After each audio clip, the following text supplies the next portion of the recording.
तो श्री मास्टर बाबा उसमें आए और अत्यंत अस्वस्थ थे बाबा। मास्टर बाबा पूज्य बड़े बाबा महाराज श्री गया प्रसाद जी महाराज की सेवा में रहे। तो मास्टर बाबा पधारे, बहुत अस्वस्थ थे। पहले दिन कथा में आए और मोते बोले, लाला मेरो स्वास्थ्य ठीक ना है। मैंने बाबा आप आए गए, बस कथा प्रारंभ है गई, अब आप विराजो। बोले ना मैं नंदोत्सव वाले दिन आऊंगा और नंदोत्सव वाले दिन जरूर आऊंगा। मैंने कि बाबा आपको स्वास्थ्य ठीक नहीं है, कैसे आओगे? बोले मैं आऊंगा, कैसे हूं आऊं, मैं आऊंगा। चौथे दिन की कथा प्रारंभ हुई तो हमने संदेश पहुंचवाया और मैंने कि बाबा कह गए कि आएंगे। तो संगवारी ने संकेत किया, बोले बाबा तो वृंदावन रामकृष्ण मिशन में भर्ती है गए, बहुत स्वास्थ्य ठीक नहीं है, आप कथा करो। लेकिन जैसे ही कथा में प्रसंग आयो, नंदा सुनंदा गई, है गयो है गयो है गयो है गयो है गयो है गयो, और महाराज सब जनता नाचन लगी, उठ के खड़ी है गई। इतने में ही एक वैष्णव आयो और बोले अभी अभी बाबा को लीला में प्रवेश है गयो है, अभी अभी बाबा निकुंज पधारे। तो मेरे मन में आई, बाबा यूं कह रहे मैं कैसे हूं आऊंगा। तो ठाकुर जी को उनकी बात इतनी मधुर लग गई, बोले बाबा अब तू कथा के नंदोत्सव में ना, अब तू मेरे वास्तविक नंदोत्सव में आ। और नंदोत्सव के प्रथम पद में ही बाबा को निकुंज गमन भयो। उत्सव बहुत प्रिय है।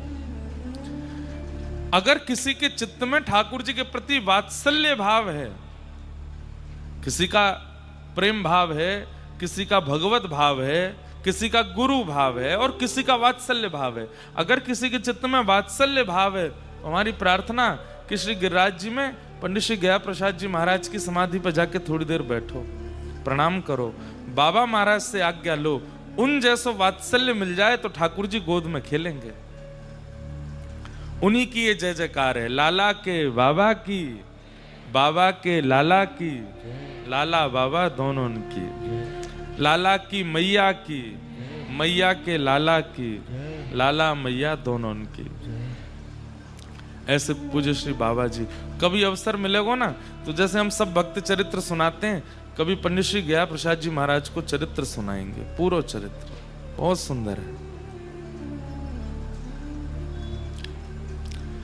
तो भोरी सखी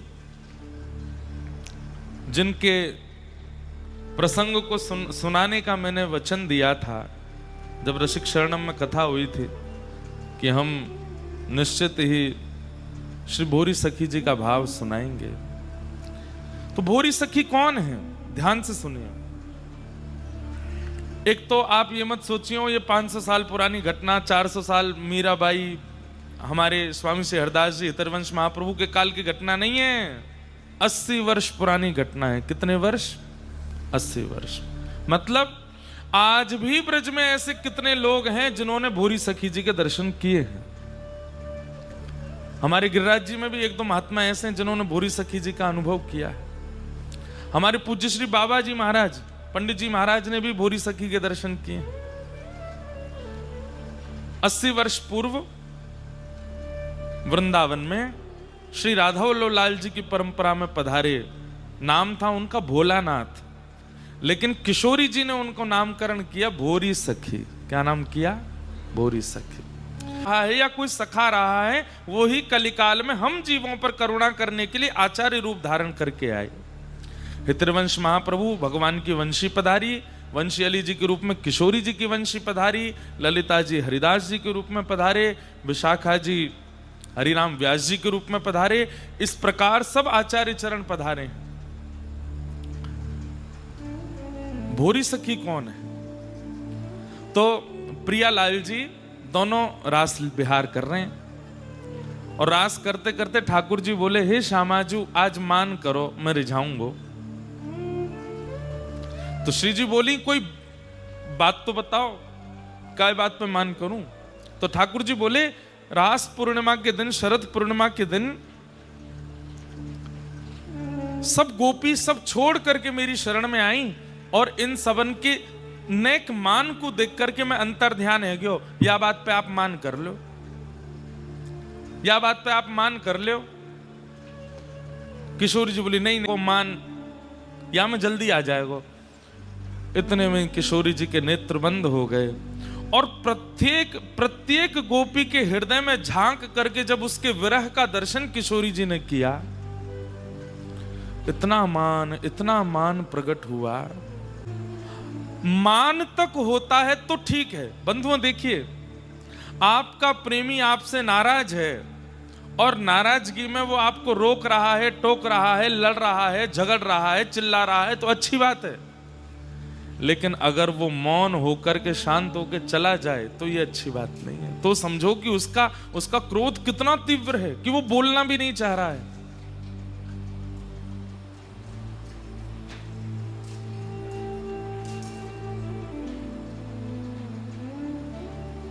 को ठीक है? कोई पे गिरो तो ना पंखा।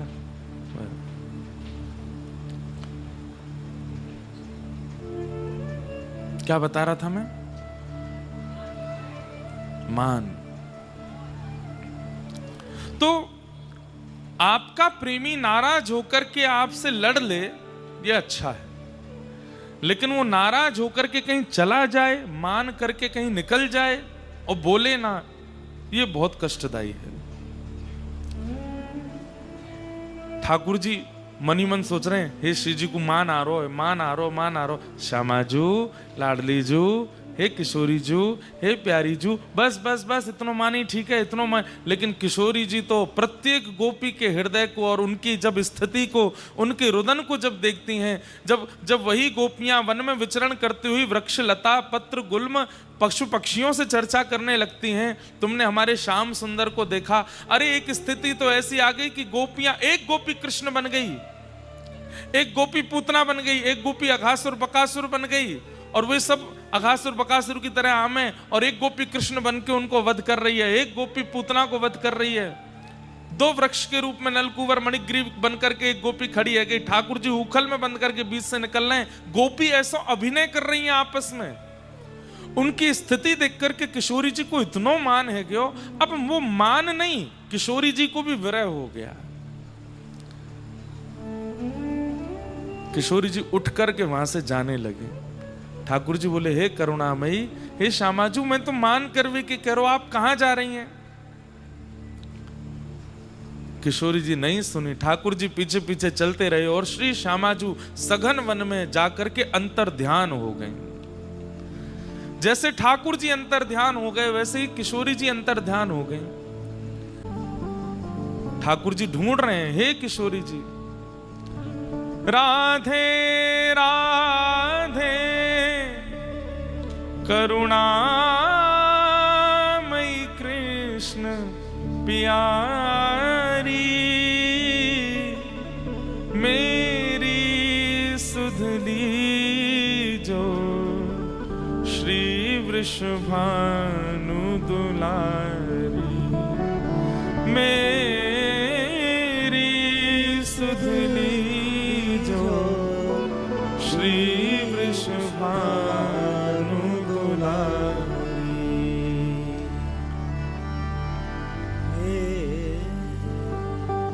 मनोहारिणी रासेश्वरी रस रूपा, हे मनोहारिणी रासेश्वरी रस रूपा, ब्रज विलासिनी ब्रज वासिनी ब्रज की भूपा, ब्रज विलासिनी ब्रज वासिनी ब्रज की भूपा, ललितादिक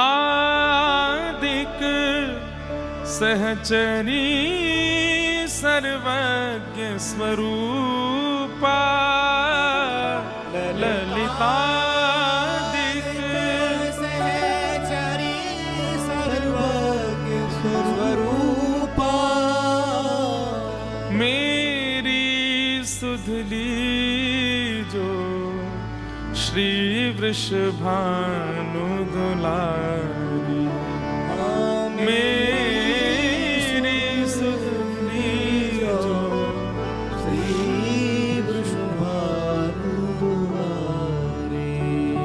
किशोरी जी अंतर ध्यान हो गई, ठाकुर जी पुकार रहे हैं। और जिस प्रकार गोपियां विरह आतुर होकर के व्रज में घूम रही थी, वैसे ही अब श्याम सुंदर व्रज में घूम रहे हैं, किशोरी जी को ढूंढ रहे हैं। अरे जैसे गोपियां वृक्षवल्लरियों से पूछ रही हैं कि तुमने श्याम सुंदर को देखा, अब यहाँ ठाकुर जी पूछ रहे हैं मेरी श्यामा जी को देखो, मेरी लाडली जी को देखो, मेरी किशोरी जी कहाँ को चली गई, वो मिल का क्यों ना रही है, कहाँ गई। और जब भ्रमण करते करते करते करते करते करते जब ठाकुर जी हार गए और एक सघन वन में जाकर के जब श्री कृष्ण के हृदय की वह पीड़ा नेत्रों से अश्रु बनकर के बहने लगी, वह अश्रुबिंद जैसे ही पृथ्वी पर गिरे हैं पूरी चला गया। यमलोक में यमराज भी घबरा गए कि इतनी इतनी वेदना तो कभी यमलोक में भी किसी को अनुभव नहीं हुई है। वह श्री प्रिया जी के विरह आतुर श्री कृष्ण के अश्रुबिंद, वो अश्रुबिंद ही कलिकाल में भोरी सखी बनकर के प्रकट हुए। श्री प्रिया जी के विरह में जो श्री कृष्ण के अश्रुबिंद हैं, वही श्री भोलानाथ जी और वृंदावन की एक परम सहचरी श्री भोरी सखी बनकर के आए। इसलिए भोरी सखी जी के पद को जब आप नेत्र बंद करके अनुभव करेंगे कि श्री कृष्ण के नेत्रों से निकलने वाले श्री प्रिया जी के विरह में जो अश्रुबिंद हैं, वो अश्रुबिंद गा रहे हैं, तभी आप भोरी सखी जी के सुंदर भाव और पदों को समझ पाएंगे। कब मोरी सुधे करे हों, वृषभान लढ़े तेरा धार। कब मोरी सुधि करे हों, वृषभान लढ़े तेरा धार। कोमल चित्त किशोरी प्यारी, कोमल चित्त किशोरी प्यारी, करुणा सिंधु अगाधा, करुणा अगाधा। कब मोरी सुधे करे हों, वृषभानु लढ़े तेरा धार। कब मोरी सुधि करे हो, वृषभानु तो मध्य प्रदेश में श्री भोलानाथ जी का जन्म हुआ, पर जन्म से ही सब आचार्यों में देखा गया कि जन्म से ही उनमें वह लक्षण और गुण प्रकट हो गए हैं कि वे सामान्य संसार के लिए नहीं है। ठाकुर जी ने अपने एक एक कण भाव को भी आचार्य बना करके भेजा इस कलिकाल में हम जीवों पर कृपा करने के लिए। अब सोचिए, प्रिया जी के विरह में श्री ठाकुर जी के अश्रुबिंद वो अवतार धारण करके आए हैं भोलानाथ जी के रूप में। जन्म हुआ, ब्राह्मण कुल में आप जन्मे, पर जन्म से ही चाहे खेल खिलौना हो, चाहे संसार की सारी वार्ताएं हो, उनमें आपकी ज्यादा रुचि होती नहीं थी। एक बालक की तरह जाते तो थे, लेकिन जैसे खेल खेलते खेलते थोड़ी देर बाद उस खेल को छोड़ देते, और क्या सोच करके कि इसका कोई सार नहीं है, ये कोई सार नहीं है, इसके लिए संसार में नहीं आया हूं, खेल तो पूरा संसार है, कब तक खेलता रहूंगा मैं। और खेल छोड़ देते, एकांत में जाकर रोने लगते, माता पिता समझाते क्या बात है क्या बात है, पर कुछ समझ में ही नहीं आता। धीरे धीरे इसीलिए उनका घर में भी नाम भोलानाथ ही पड़ गया। बोले बहुत भोले हैं, कभी भी रोने लग जाते हैं, और बात क्या कुछ पता नहीं, और रोते ऐसे नहीं चीख चिल्लाते हो, बस अश्रु प्रकट होते रहते हैं नेत्रों से। बाल अवस्था है, इसलिए भोलानाथ जी भी नहीं समझ पा रहे कि मैं रोता क्यों हूं इतना। पर कौन कहे, ये तो प्रिया जी के विरह में श्री कृष्ण के अश्रुबिंद हैं, ये तो प्रगति बहने के लिए हैं। धीरे धीरे आप बड़े हुए, घर के लोगों ने आपको पढ़ाई लिखाई के लिए भेजा, आपने खूब अच्छे स्तर की अध्ययन किया, खूब पढ़ने में विद्वान थे। लेकिन एक समय ऐसा आया कि आपको विद्या अध्ययन करना भी लगने लगा कि यह भी उदर भरने की शिक्षा है, कब तक इसको करता रहूं, इसमें भी कोई रुचि नहीं है मेरी। एक दिन मन में कहीं कथा में सुन लिया कि बिना गुरु के कल्याण नहीं होता। तो मध्य प्रदेश में एक स्थान है कोलारस, उस कोलारस के वन में आप चले गए और वहां जाकर के बस विरह आतुर होकर के, हे गुरुदेव, प्राण गुरुदेव, जीवन गुरुदेव, मेरे गुरुदेव कौन है, मेरे गुरु कौन है, कौन मुझे बताएगा कि मेरे जीवन का सार क्या है, मेरे जीवन का रस क्या है, मेरे जीवन का तत्व क्या है, मैं क्यों बालकाल से इतना सब चीजों से परे रहता हूं, क्यों मुझे इतना विरह होता है, मुझे कोई तो बतावे। ध्यान से सुनिएगा बंधुओं, आपकी उस विरह वेदना के कारण 3-4 दिनों तक आप वन में विचरण करते रहे। तब आपके एक बड़े भैया थे, बड़े भैया आए और आकर के उन्होंने इनको तुरंत समझाया, बोले ऐसे नहीं रोते भोलानाथ, चलो, बोले मेरे गुरु चाहिए, मुझे मेरे गुरुदेव के पास ले चलो।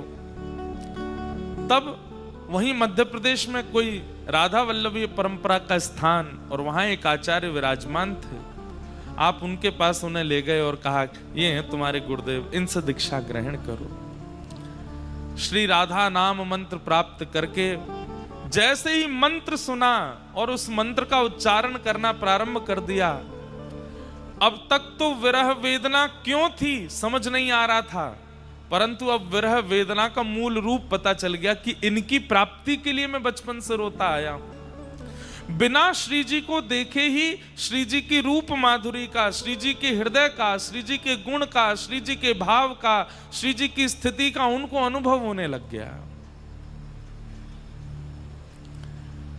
घर वालों ने मन में विचार किया कि ये तो और ज्यादा विरह में रहने लगे, इससे बढ़िया तो बिना दीक्षा के ही थे, कभी कभी रोते थे, अब तो ये पूरे दिन रोते रहते हैं। घर वालों ने कहा ब्याह कर दो।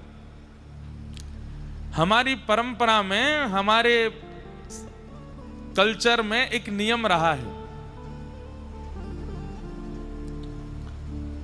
बेटा बिगड़ गया है, क्या करें, बोले ब्याह कर दो, पत्नी आएगी सुधार देगी। पढ़ लिख के विद्वान हो गया, अब क्या करें, बोले ब्याह कर दो। बहुत कमाने लग गया, अब क्या करें, बोले ब्याह कर दो। कुछ नहीं करता, पूरे दिन पड़ा रहता है, क्या करें, बोले ब्याह कर दो। बिगड़ गया है, व्यसनी हो गया है, उल्टे सीधे काम करता, क्या करें, ब्याह कर दो। नाम जापो गोए भजनानंदी करता, पूरे दिन गिरिराज जी में पड़ो रे, क्या करें, ब्याह करो या को। हमारे यहाँ सब चीजों की मूल जड़ केवल एक है, बोले क्या ब्याह करो। काम को है तो ब्याह करो, नहीं काम को तो ब्याह करो, सब में ब्याह कर दो। भोलानाथ जी को पकड़ करके घर वालों ने कहा तुम्हारा ब्याह कर, बोले मैं ब्याह के लिए, ये सब करने के लिए मैं नहीं आया हूं संसार में। आप लोगों से मेरी हाथ जोड़ के प्रार्थना, मेरा विवाह मत करो, किसी का जीवन बर्बाद मत करो। घर वाले बोले ऐसे ही बोलता है, इसको बैठाओ मंडप में। और श्री भोलानाथ जी का ब्याह कर दिया, ब्याह हो गया। ब्याह के बाद आपने अपने माता पिता और बड़े भैया से कहा कि मैं और अध्ययन करना चाहता हूं, तब आपने लॉ की, वकालत की, और वकालत करके आप वकील बन गए।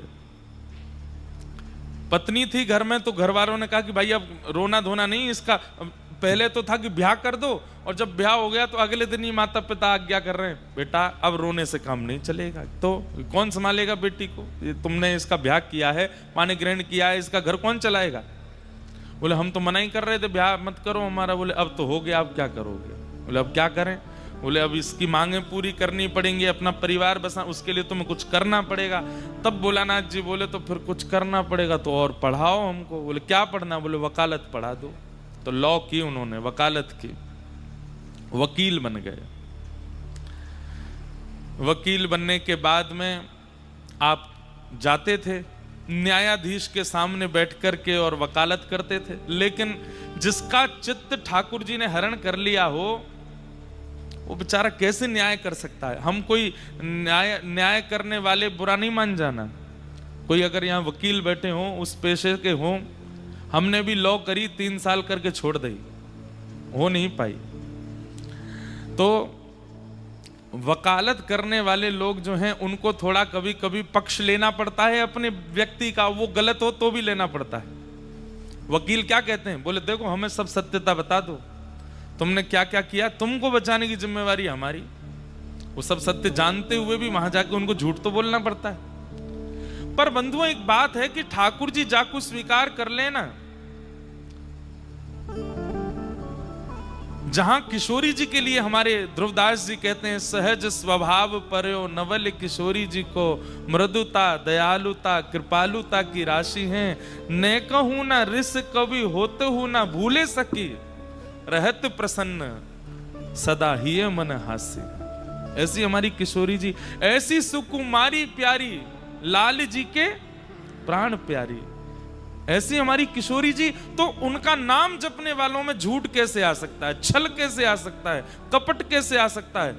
भाई टोंटी में से जैसा पानी आपने पात्र में लिया है, पीने पर वो पानी वैसा ही तो अनुभव होगा। श्री प्रिया जी का नाम आश्रय तो लेते हैं, लेकिन सीधा सीधा आश्रय अगर लेंगे तो सहजता, सरलता, कृपालुता, दयालुता और जैसी प्रिया जी हैं वैसे होते चले जाओगे। लेकिन आपने अन्य अन्य साधनों को साथ में रख रखा है। चूल्हा रूपी विषय भी है और फ्रिज रूपी भोग भी है।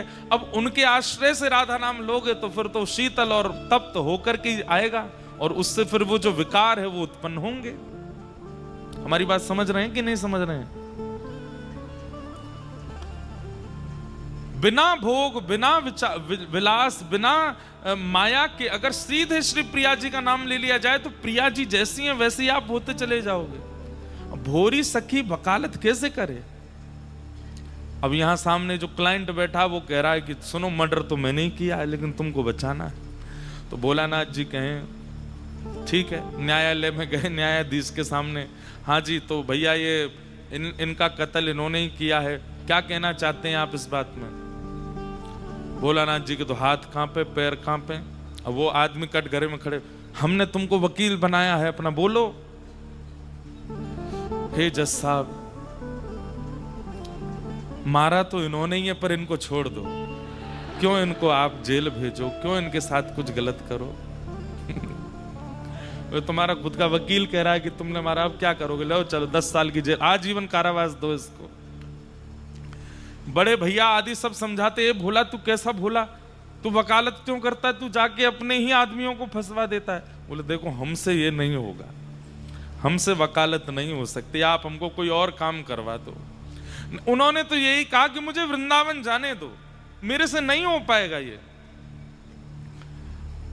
घर के सब लोग बोले वृंदावन, ये पत्नी को कौन संभालेगा और पत्नी का कौन भरण पोषण करेगा? एक उनकी संतान भी हो चुकी, एक पुत्र भी होगा। अब जो जो गृहस्थाश्रम बढ़े त्यों तो भोरानाथ और रो में, अब मैं क्या करूं? तब छतरपुर के महाराजा उन्होंने भोलानाथ जी को कहा एक काम करो, तुम हमारी ये ग्रंथालय है, लाइब्रेरी है, यहां इसके तुम प्रधान बन जाओ और कभी कभी हमारे पास आके शास्त्र चर्चा कर लिया करना। तो बोले ठीक है, ये अच्छा है। तो छतरपुर के महाराजा के ग्रंथालय में, लाइब्रेरी में ये बैठते थे और वहां बैठे बैठे श्री प्रिया जी को याद करते, वृंदावन को याद करते, और जब अवसर मिलता तो महाराजा के पास बैठ के शास्त्र चर्चा करते। पर वो शास्त्र चर्चा कब कब में प्रेम चर्चा में परिवर्तित हो जाती, इनको पता ही नहीं चलता। एक समय आया ये उससे भी ऊब गए, ये वो भी नहीं कर पा रहे थे। इन्होंने हाथ जोड़ दिए महाराजा के सामने कि अब मुझसे नहीं हो पाएगा। तब इनके मन में आया मैं किससे कहूं, किससे प्रार्थना करूं कि ये मेरे वश का नहीं है। ये संसार, ये जीवन, ये गृहस्थाश्रम, ये काम करना, नौकरी करना, धन कमाना, इससे मेरा जीवन नहीं चल पाएगा, मैं इसके लिए नहीं आया हूं संसार में। तब कोई नहीं मिला तो अंत में किशोरी जी से प्रार्थना की, श्यामा जी से प्रार्थना करने लगे। बंधुओं, जिस प्रकार अश्रुबिंद विरह में उष्ण होता है, गर्म हो जाता है, भोरी सखी श्री भोलानाथ जी की स्थिति ऐसी है कि वृंदावन की याद आती इनको तीव्र ज्वर चढ़ने लगता था। और बस ये समझ लीजिए, सामान्य लोगों को तो लगता हमारा बेटा बीमार, पति बीमार, पिता बीमार, आदि आदि भाव लगते थे, लेकिन वास्तव में जब जब इनको विरह होता तब तब ये माना जाए, रसिक जन मान रहे हैं कि श्री कृष्ण प्रिया जी के लिए रो रहे हैं और उनके अश्रुबिंद ही ऐसे हो रहे हैं। प्रिया जी का विरह श्री चैतन्य महाप्रभु के रूप में अनुभव हो रहा है। कृष्ण विरहिणी गोपी बनकर के, श्याम सुंदर ही चैतन्य बनकर के पधारे हैं, परंतु यहां पर प्रिया जी का विरह चित्त में धारण करके श्याम सुंदर के अश्रुबिंदु ही भोरी सखी हैं, रोने लगे। भोरी दुखिया दीन पुकारत, भोरी दुखिया दीन पुकारत, तेरत लैल नाम, तेरत। आप तो ऐसे विरह आतुर हो गए, अब तो सबसे प्रार्थना करते हैं कि मुझे वृंदावन पहुंचा दो। कैसे बंधुओं, अब जो घटना घटी, इस घटना को ऐसा मत सोचिएगा कि प्रियालाल जी ने ऐसा कुछ किया या वृंदावन ने ऐसा कुछ किया, ऐसा नहीं है। ये सब तो प्रारब्ध की बात है। भोलानाथ जी को तब तक परिवार संभालना था जब तक परिवार का दायित्व उनके हाथ में था, लेकिन एक दिन ऐसा आया, एक बीमारी फैल गई और उस बीमारी की चपेट में आपकी पत्नी आ गई और पत्नी की सेवा करने का कारण उनके पुत्र भी उस बीमारी की चपेट में आ गए और भोलानाथ जी भी रहते थे सेवा में, लेकिन इनको कुछ नहीं हुआ। पत्नी और पुत्र दोनों ने एक साथ प्राण त्याग दिए, दोनों चले गए। अब भोलानाथ जी के जीवन में कोई नहीं है, माता पिता अति वृद्ध हैं, बड़े भैया हैं, वो भी अपनी नौकरी करते हैं। पत्नी और पुत्र दोनों का संस्कार करने के बाद में अब भोलानाथ जी अपने माता पिता से बोले, अब मुझे आज्ञा दे दीजिए, अब मैं जितना यहां रहूंगा उतना मैं व्याकुल होता रहूंगा। एक तो पत्नी का भी विरह है, पुत्र का भी विरह है, वृंदावन का विरह तो बचपन से है। अब मैं जाना चाहता हूं, अब मुझे वृंदावन जाने की आज्ञा दे दीजिए। बंधुओं देखिए, एक बात समझिएगा, ना तो मीराबाई भाग करके कभी वृंदावन आई हैं, ना भोलानाथ जी भाग करके वृंदावन आए हैं। कई बालकों के ऐसे पत्र आते हैं, कैसी जिज्ञासाएं आती हैं कि हम सब छोड़ छाड़ के भाग के आ जाएं। नहीं, प्रतीक्षा कीजिए। प्रतीक्षा भक्ति का अत्यंत गूढ़ स्वरूप है। ठाकुर जी को योजना बनानी दीजिए आपको बुलाने की, आप बस स्मरण करते रहिए, पुकारते रहिए। हां, कई लोग भाग करके भी आए हैं, जिसमें एक नाम करमेती बाई का आता है, उनकी स्थिति अलग है, परंतु फिर भी प्रयास कीजिए कि आप रुकिए, प्रतीक्षा करो और बस पुकारिए, इतने आर्त भाव से पुकारो, ठाकुर जी बुलावे वृंदावन। कोई योजना ऐसी बने। और आज भोलानाथ जी की योजना बन गई और आप सब छोड़ करके अब वृंदावन आ गए। बड़े भैया को बड़ी दया आती थी कि मेरा छोटा भाई वृंदावन में रहता है, तो हर महीने अपनी तनख्वाह में से कुछ धन भिजवा देते थे। उसी धन से आप किराए के एक मकान में रहते थे, वहां पर रह करके कभी सेवा कुंज जाते, राधा वल्लभ जी जाते, निधिवन जाते, यमुना जी जाते और सब पुलिनों पे भ्रमण करते हुए खूब रुदन करते, खूब प्रिया जी को पुकारते। लेकिन एक समय आया, इनके बड़े भैया की भी मृत्यु हो गई और उन्होंने भी जो धन भेजते थे वो भी बंद हो गया। धीरे धीरे जिस किराए में आप रहते थे मकान में, वो भी धीरे धीरे आपको छोड़ना पड़ा और सब छोड़ करके अब मूलतः वृंदावन निवासी का जो स्वरूप होता है, श्री भोलानाथ जी उस स्थिति में आ गए।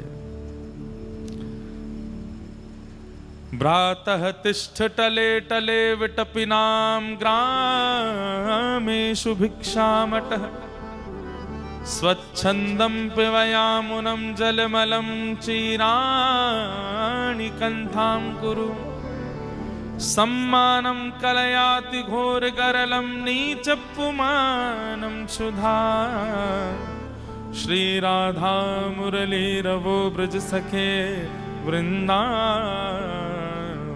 मात्यज। वृंदावन रहने वाले की स्थिति कैसी होनी चाहिए? कोई नहीं रहता आज की डेट में ऐसे, लेकिन सुन लो, भ्रातः तिष्ठ टले टले विटपिनाम ग्रामेषु भिक्षामटः। वृंदावन में तो भिक्षा मांग करके रहना चाहिए, वृंदावन में स्वयं बना करके नहीं पाना है। अरे जहां पे यशोदा मैया नयो नयो भोजन पकवान बनावे लेकिन लाला बो ना पावे तो कहा करे? गोपीन के द्वार जावे और गोपीन के यहां जाकर के उनकी भरी सामग्री को मांग मांग के पाले, ना तो चुरा के पाले। जा वृंदावन में ठाकुर जी ने गोपीन से मांग के पायो, वह वृंदावन में हम कैसे स्वयं बना के रहे में? ब्रजवासी के लिए नहीं है ये बात, ब्रजवासी तो बनावेंगे ही, लेकिन जो वृंदावन वास कर रहे हैं, जन्म कहीं और का है, उनके लिए तो ये नियम है। बंधुओं, कम से कम वृंदावन वासी को, निवास करने वाले को अपने 3 काल की प्रसादी में से एक प्रसादी तो भिक्षायाटन करके पानी चाहिए। नियम बना ले, सुबह का बाल भोग घर बन जाएगा, दोपहर की प्रसादी घर बनेगी, पर रात्रि की प्रसादी तो ब्रजवासी के यहां पे आवेगी। और सुनिए, बहुत दिन तक एक ही ब्रजवासी के यहाँ की प्रसादी नहीं होनी चाहिए, नहीं तो जान पहचान हो जाती है। सामने वाला व्यक्ति और बढ़िया बढ़िया बना के भेजने लगेगा, उसमें और बढ़िया घी डालेगा, उसमें और बढ़िया चटनी में साग बढ़िया सब व्यवस्थित करेगा। अपरिचितों के यहाँ से 5 दिन एक के यहाँ से पा लियो, फिर कोई और ब्रजवासी के यहाँ ऐसे ही पहुंच गए, हाथ जोड़ के बोले आप 5 दिन तक हमको भिक्षा प्रदान कर देंगे संध्या में? हाँ कर दे तो अच्छी बात, मना करे तो चरण पकड़ लो, नेक देख लो, 5 दिन की तो बात है, बस 2 रोटी नेक साग दे दे करियो। और फिर वो देवे, उससे ले लीजिए, उसको कुछ सेवा दे दीजिएगा। और कोई सेवा देवे की नहीं हो तो बात कह दो, भैया तुम्हारे घर में सेवा, इतना दिन तो घर कोई बनेगा नहीं, बस मैं बोल दे रहा हूं। सेवा देवे की स्थिति नहीं हो तो बाकी घर में हो कि भैया हम नेक झाड़ू पोछाई कर देंगे, तुम्हारे बर्तन मांज देंगे, सब्जी वब्जी काट देंगे, कोई सेवा हो तो घर की बताए तो बस एक समय की प्रसादी आप अपने यहाँ की। आप विश्वास नहीं मानेंगे, वृंदावन निवास का यही रूप है, यही स्वरूप है। भ्रातः तिष्ठ टले टले विटपिनाम ग्रामेषु भिक्षामटः स्वच्छंदम पिबयामुनं जलमलम। श्री यमुना जी को जलपान करो। चीराणि कंठाम कुरु, बहुत व्यवस्थित वस्त्र पहन करके रहने की आवश्यकता नहीं वृंदावन में। अत्यंत दीनता आपकी प्रकट होनी चाहिए स्वरूप में।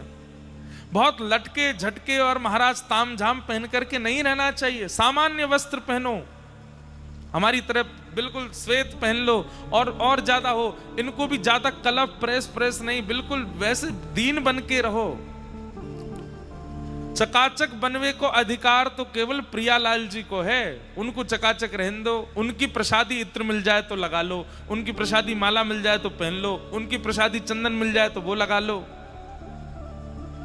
हमारे वृंदावन के संतन को देखो, वो ऐसे ही रहते हैं। हमारे बरसाने के महात्माओं को देखो, वो ऐसे ही रहते हैं। गिरिराज जी के संतों को देखो, ऐसे ही तो रहते हैं।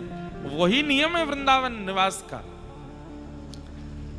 हम एक बात बोल दें, कई लोगों को हो सकता अनुचित लगे, पर आप 2-4 दिन के लिए भी आते हैं वृंदावन और इस प्रकार अगर निवास नहीं करते हैं वृंदावन में, तो आप कहीं ना कहीं केवल वृंदावन पर भार बन गए हैं, वृंदावन के ऊपर भार बन गए हैं।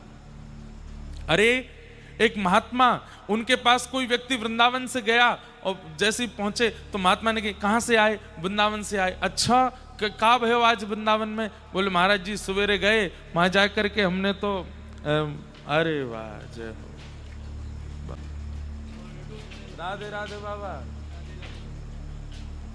हमारे सागरिया बाबा पधारे हैं।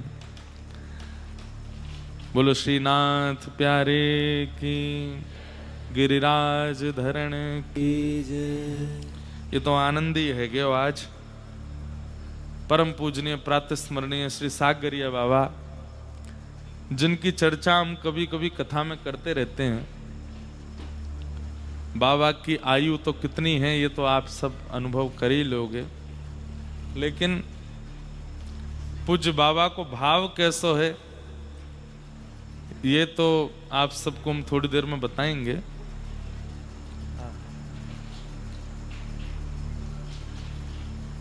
हम ये कह दें तो कोई अतिशयोक्ति नहीं कि कलिकाल में, आज के काल में अगर श्री यशोदा जी कहीं हैं तो वो बाबा के रूप में विराजमान है।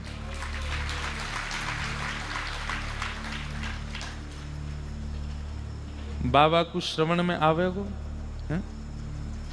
हाँ हाँ ठीक। जय हैं? अच्छा जय। कितनी आयु है बाबा की? बाबा अभी 99 वर्ष के हैं और दृष्टि से भले ही अभी कम देख पावे, लेकिन बाबा की बड़ी कृपा है। ऐसो श्री जी के नाम को प्रेम है बाबा के चित्त में। अत्यंत तीव्र बुखार भी कभी कभी है जाए तो बाबा कहें वैद्य के पास मत ले जाओ। तो कितने लोग बैठे हैं यहाँ पे? बोले बाबा 10 लोग बैठे हैं, सबरे बैठ के राधा राधा गाओ चलो। और बाबा बुखार में पड़े हैं, सबन से राधा नाम गवा में, और राधा राधा राधा राधा सुनते सुनते सुनते सुनते बुखार उतर जाए बाबा को। ऐसे हमारे पूज्य बाबा हैं।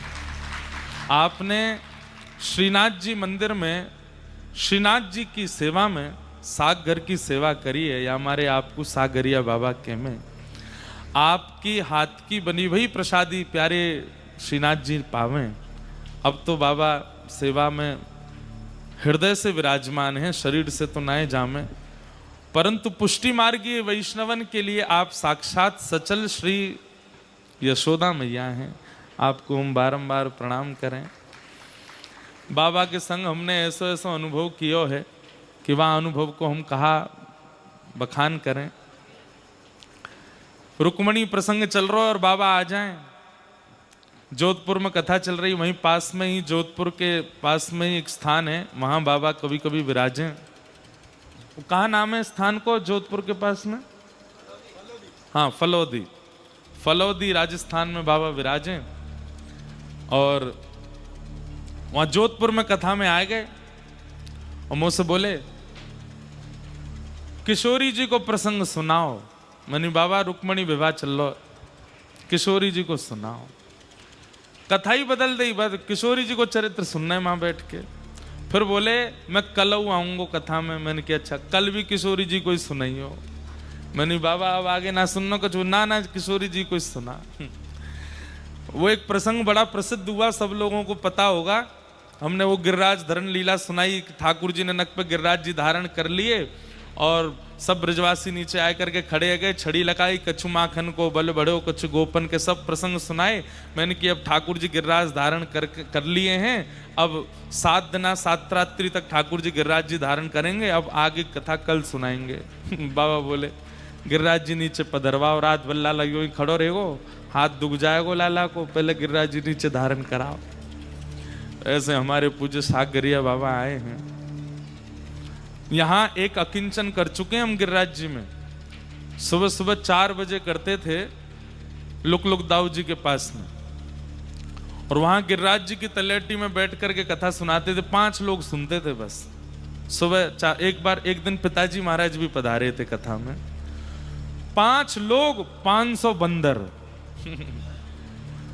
505 श्रोता होते थे, जिसमें 500 बंदर होते थे और 5 श्रोता होते थे। और 5 श्रोता भी बेचारे बैठे रहते, कोई को चश्मा ले गए, कोई की 100 लोग। और समय भी यही दीपावली के आसपास का था, शीतल ठंडी पड़ती थी, कोहरा वोहरा पड़ता था, बढ़िया सॉल वॉल पहन के सिगड़ी जला के बैठते थे सुबह सुबह। उसमें नंदोत्सव वाले दिन हमने मटकीन में बढ़िया दही और मखाने उनकी बढ़िया सुंदर सामग्री बनवाई, और सब बंदरन को भंडारो कियो वादना। कम से कम 5000 बंदरन को भंडारो भयो होगो। ऐसी अद्भुत कथा भई। वाम बाबा रोज आते और रोज दूध घर की सामग्री लेकर के आते, चलती कथा में ही आके पहले मुंह को पवाते और फिर मुझे पूछते पेट भर गो, नहीं हाँ अब कथा सुनाओ। ऐसे हमारे बड़े बिल्कुल यशोदा मैया हैं। ठाकुर जी की सेवा, हम आपको सत्य बता रहे हैं, हम पुष्टि मार्गी वैष्णव तो नहीं है, पर लाल जी तो हमारे पुष्टि मार्गी हैं, श्रीनाथ जी हैं। सेवा में क्या चीजों का ध्यान रखना चाहिए, सेवा में किन किन भावों का ध्यान रखना चाहिए, वो सब बाबा की कृपा से ही हमको पता है। बहुत वर्षों बाद आज बाबा के दर्शन भये हैं, बाबा को हम बारंबार प्रणाम करें। ऐसे महापुरुष के आप सबको दर्शन हो रहे हैं, आप सबका सौभाग्य है, आप सबका परम सौभाग्य है। बाबा जब दर्शन करवे श्रीनाथ जी जामे ना, आज भी श्रीनाथ जी मुस्का जाएं बाबा को देख करके, मंद मंद मुस्कान आ जाए उनके मुखमंडल पर। ऐसे हमारे बाबा हैं, उनको बारंबार प्रणाम करें, बारंबार वंदन करें। तो श्री भोरी सखी कहां थे हम लोग? वृंदावन आ गए। तो वृंदावन कैसे रहना चाहिए? बंधुओं देखो, ये सब सुन लीजिए, क्या पता कभी इच्छा हो जाए। और जिस प्रकार संसार के भोग के प्रति इच्छा होने पर एक बार मन होता है भोगी व्यक्ति का, चख के देखूं तो सही कैसी लगती है, और वो चखने जाता है और चखते ही फिर जीवन भर के लिए उसका आस्वादन करने लगता है। ऐसे ही वृंदावन कैसे रहना चाहिए, मैं थोप नहीं रहा आपके सिर पे, सुन लो। क्या पता कभी इच्छा हो गई करने की, चखने की, तो जैसे चख करके व्यसनी व्यसनी हो जाता है, क्या पता ये चख करके आप भी वृंदावन के निवास के रूप में आ जाओ।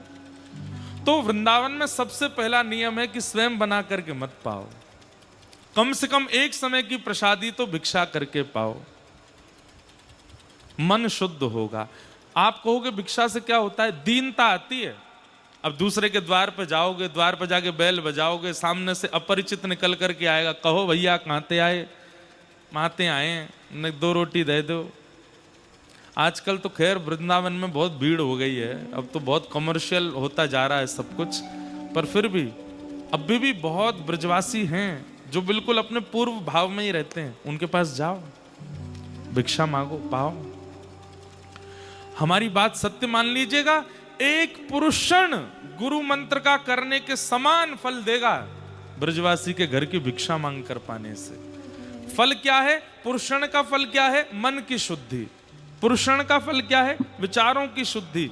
और ब्रजवासियों के भिक्षा पाने से भी वही होता है। हमारे बाबा पंडित श्री गया प्रसाद जी महाराज ब्रजवासी इनके घर की भिक्षा पाते। कई ऐसे महापुरुष हैं, उनके आश्रमों में भंडारे चल रहे हैं, पर अपने आश्रम को ना पामे, कोई ब्रजवासी के यहाँ आवेगी, वाकई यहाँ को पामेंगे। वृंदावन में तो भिक्षा की बड़ी महिमा है, मांग करके पाओ। पर हम लोग क्या करते हैं, परिचितों के यहीं पाए, पूनम दीदी के आगे, मैया भिक्षा दे दो, बाबा भिक्षा दे दो। हमारी मैया बैठी है यहाँ पे। एक दिन हम उसे कह रहे हैं, कहा कि आयो कथा में, सवेरे आ जाए 500-500 लोग। मैया महाराज जी ने कही कथा में भिक्षा